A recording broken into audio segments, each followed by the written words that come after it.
Imagine for a moment that you were playing a game where you could spin the spinner, and if it lands like that, you would get nothing. But if it lands like that, you'd make 20 bucks. Would you play $2 to play that game? Yes. Yes, that'd be a no-brainer. Would you pay $20 to play that game? No. So somewhere between $2 and $20 is the exact fair price of playing that game. That's what we're learning today. It's called expected value. What would you expect that this game should be worth, or its value? All right, so I want you to write down a guess. I know it's totally just a guess, but I'll tell you the answer is between 2 and 20. Write down your best guess. Just write it down on your iPad. Say, I think it's probably going to be worth like $13 or whatever you think it's worth. I'm not saying 13 is a good guess. I'm just saying a number. Okay? So now, tell me,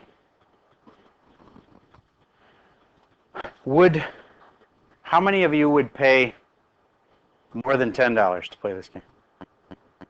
How many of you would pay only less than $5 to play this game? A lot of less than 5s, okay? How about between 5 and 10? Well, that's the most you're in that zone, okay? Now, here's my explanation of how it works. You go probability times the amount you get, and then add. You're going to hear me say this little formula over and over and over again for expected values. P times A, and then add. You better write that one down. You need this one. It's on your next test on Friday. You'll have to know how to do all these expected value problems. And they're weird, all different kinds, but they always come back to P times A and then add. If you can just remember that. Figure out the probability of each thing. Then figure out the amount you get for that thing. And then add them all up. So for instance, on this one, the probability of it is 0.25. And then the amount I get if it happens is 10 bucks. And so I multiply them together and I get $2.50. That means that just that spot alone is worth $2.50 because it happens one every 4 times. Do you get how that spot is sort of worth $2.50? And you got to add up all the spots and see what they're each worth. This one's 1/4 of the time, or 0.25. I probably should stick with a consistent system. 0.25 times the amount you get, 5 bucks, and that comes out to $1.25. This one's 0.25 chance, and you get 20 bucks if it happens. That's 1/4 of 20, which is 5 bucks. 5 bucks, and set $2.50, and 1 1/4. That's the then add them up. $8.75. All right. And some people had that already at the very beginning. Nice job. All right. So who is really close to 9 bucks as theirs? Okay. Cool. So that you guys were guessing about right. Now in the real world, would the casino actually charge you $8.75, the exactly fair price? No. They don't want it to be fair. They want to make money. So they're going to charge you more than $8.75. Oh, not 3 times. Would anybody here actually pay $24 to play this game? No. So would they pay, would you think there might be some people out there that would pay 9 bucks to play the game? And the value is only $8.75. So they will make $0.25 on each one. It may not seem like much, but if you can make $0.25 and you can get them done every 10 seconds, you can have bets go that fast. You could make $0.25 every 10 seconds.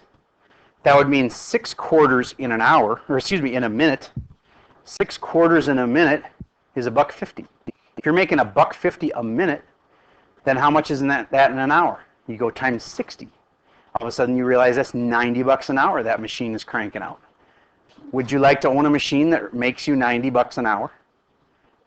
I'd gladly take that machine. I'd want it running all day long. Okay, so the point is, even if they're only making $0.25, if they can do it on a big scale, have all these machines and all these people sitting at these machines pulling their little things, and they're making, even if they're only making a nickel on each one, still they're going to make tons of money because they have so many machines. In fact, casinos have figured out that they make on average about $50 for each person that walks in. 50 bucks. And there's typically like 1,000 people in a day at the casino. 50 times 1,000, $50,000 of profit. That's not like gross income. That's like profit. If you're making $50,000 a day in profit, you do that times 365 days. This is why they can build gigantic casinos and make tons of money. All right, so anyway, their expected value on a person is $50. All right, you can do all kinds of different expected values. Remember that you will never get the expected value. Do you think you'd play this game and actually win at 875? No, not unless you played it like 1,000 times. It would average to 875. It's not what you're going to get each time you play it. On average, you'll get 875 for each time you play it. So if they charge you $9 for each time, you're going to lose a quarter every time. All right. So remember that the expected value is an average amount that you expect. All right. I want to do another example here that is about cards. A deck of cards contains 52 cards, 4 of which are aces. You are offered the following wager. Draw one card at random from the deck. Win $15 if the card is an ace, otherwise you lose $1. Here's your two choices. Win, lose. Because you're either going to get an ace or you're not.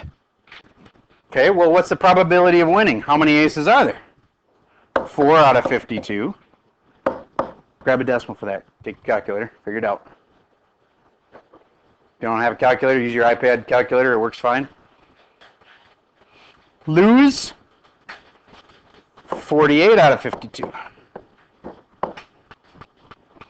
That's the probability. Remember, the reason we're doing expected value right now is because it has probabilities in it.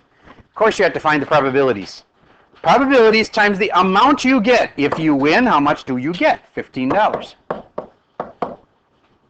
If you lose, you're going to lose $1 minus 1. Notice that's a negative 1. It makes a big difference.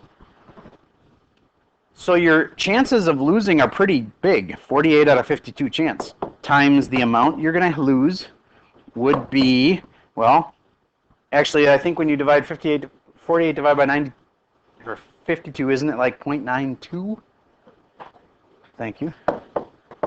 And then the winning amount, $15 times 4 out of 52, which is 1/13. So it should be just a little over $1, isn't it? 1.15? Can anybody verify 1.15? That's what you got or not? Yes, seeing some heads shaking. Okay, good. Then remember, this was a negative here, so that means this is losing. Don't drop your negatives. That's the number one way to screw up in math class, is not to be careful with your negatives. Final answer, when you add this all up, it ends up being 15 plus, let me see, 23 cents. Positive 23 cents. We just talked about how a quarter every like 10 seconds could add up to huge amounts of money. So if you can make 23 cents on this game, on average, that's the expected value. And I'd want to play it a lot, because whoever designed the game screwed up, because you're going to win on average. Okay, so if it comes out positive, then you're going to make money on the deal. All right, moving on. Same idea, except let's not do this one. It was just like the last one. Let's do the last kind, which is warranty questions. You have lots of these. We like them because they're real world kind of examples. So everybody get to this screen, example 7. You buy a camera for $300 and are considering buying the replacement plan for $75. So it's a $300 camera and you're thinking, do you want to spend $75 for the insurance basically, or the warranty? Now, generally speaking, do you get that if they're really trying hard to sell you a warranty, it's probably because they're going to make money? Does that mean everybody who buys a warranty is an idiot? Nope. But the reason they're selling the warranties is because they think that they're going to make money and you're going to lose money. So let's see what this warranty is really worth. Do you agree that if you're buying this camera that you really only want to consider 2 situations? It's either going to break or it's not. Those are the 2 things. Make a tree. 2 things. Break or work. Got to do a work and a break branch. Then you need the probability. On this part of the tree is where we always write the probability. Probability of breakage is 0.02. Be careful, that's not 2, not 0.2. That would be 20%. 2% is 0.02. And the work percent then is 98. Do you get that I just have my probability?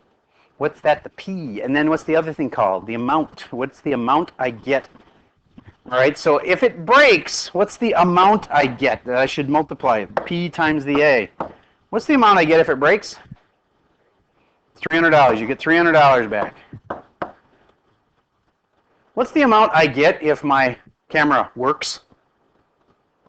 Can you bring it into the store and say, my camera works? They're going to be like, okay, well, we're not giving you anything. All right. You multiply these all out, 300 times 0.02, I'll save you the time. It comes out to, let me make sure, $6. $6. And this one, anything times 0 is my favorite thing because it's 0. Then it's P times A, and then what's the last part? Then add. So I add up 0 and 6, and I get $6. What is $6? $6 is what the warranty's really worth. Do you notice that I've never even used the $75 yet? Now I have to use the $75. So does this mean you're going to make $6 on average? No, because you had to pay how much for the warranty? So now you have to subtract the $75 you paid for it, and you'll on average lose $69 every time. Now that assumes a lot of stuff here. That assumes a really expensive warranty, and it assumes that the thing only breaks 2% of the time. In the real world, they probably break a little higher percentage of the time, and the warranty's probably a little bit cheaper. So I doubt most warranties that they make this much money on them, but they make money on the warranty. It's always set up so that they will make money, and therefore you will lose money, on average. But are there some people who are really happy they bought the warranty? Yes. I'll give you an example. I bought one at Best Buy and used it 4 times on the same item. Because it broke, I brought it back. They gave me a new one. I took it home, used it for like 2 months. It broke. Brought it back, got a new one. Took it back, home, broke it again. Brought it back, got a new one. So now some of them are only allowing you to have 2 replacements. That makes it a more complicated problem. Like the Apple iPhone. You break your iPhone, you buy the insurance, you get 2 oopses. 2 in 2 years. In other words, once per year. You can drop it in the toilet or whatever you do to it. They'll replace it twice if you buy the insurance. And they even have a little thing in there called a deductible. You have to pay a little bit, and then they will give you the new phone. So anyway, in the real world, they're a little more complicated than this sometimes, and they're making them more complicated partially because people won't understand it as well, and that gives them an advantage on pricing because people can't do a quick calculation like this and figure out if it's a good deal or not because you got to factor in the deductible too, and you got to factor in you can only break it twice. And you got to factor in all these other things. So, all right, let's actually do approved problems off your homework. If you go into Schoology right now and look for the worksheet that's called 12.4, and if we're on day 1, I hope you get that that's A. Day 1 and A are pretty much synonymous. So looking for 12.4A or 12.4 day 1. No, this is not a quiz. This is homework. So under homework, look for 12.4, day 1. And it looks like this, except without all the writing. I'll clear that off.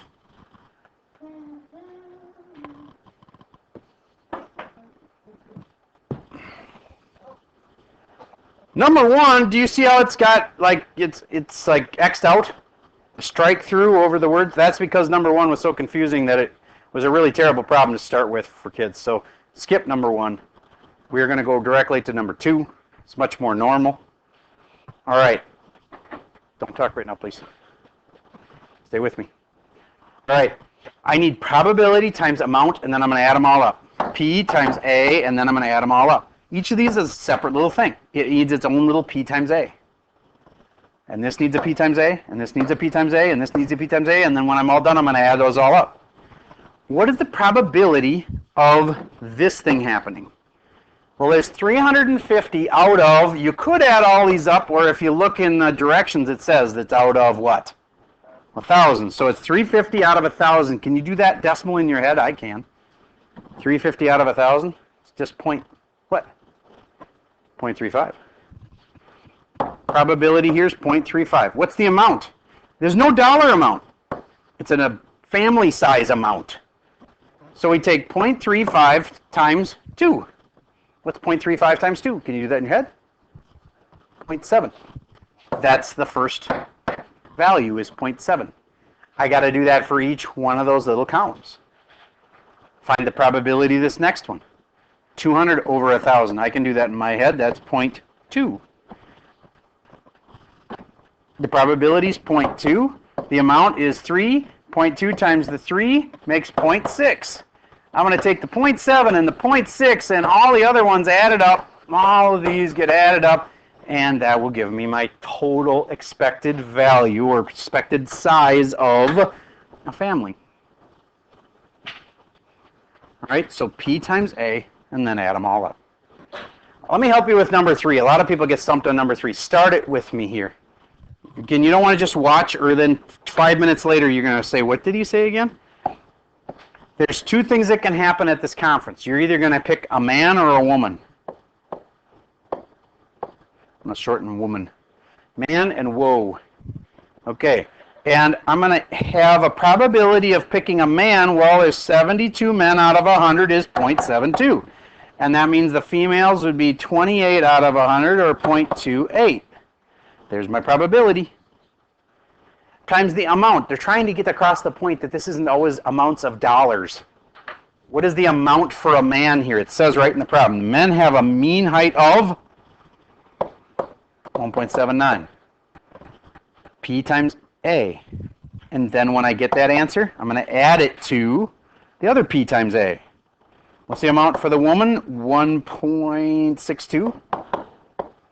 So this probability times this, and this probability times this, and then add them up.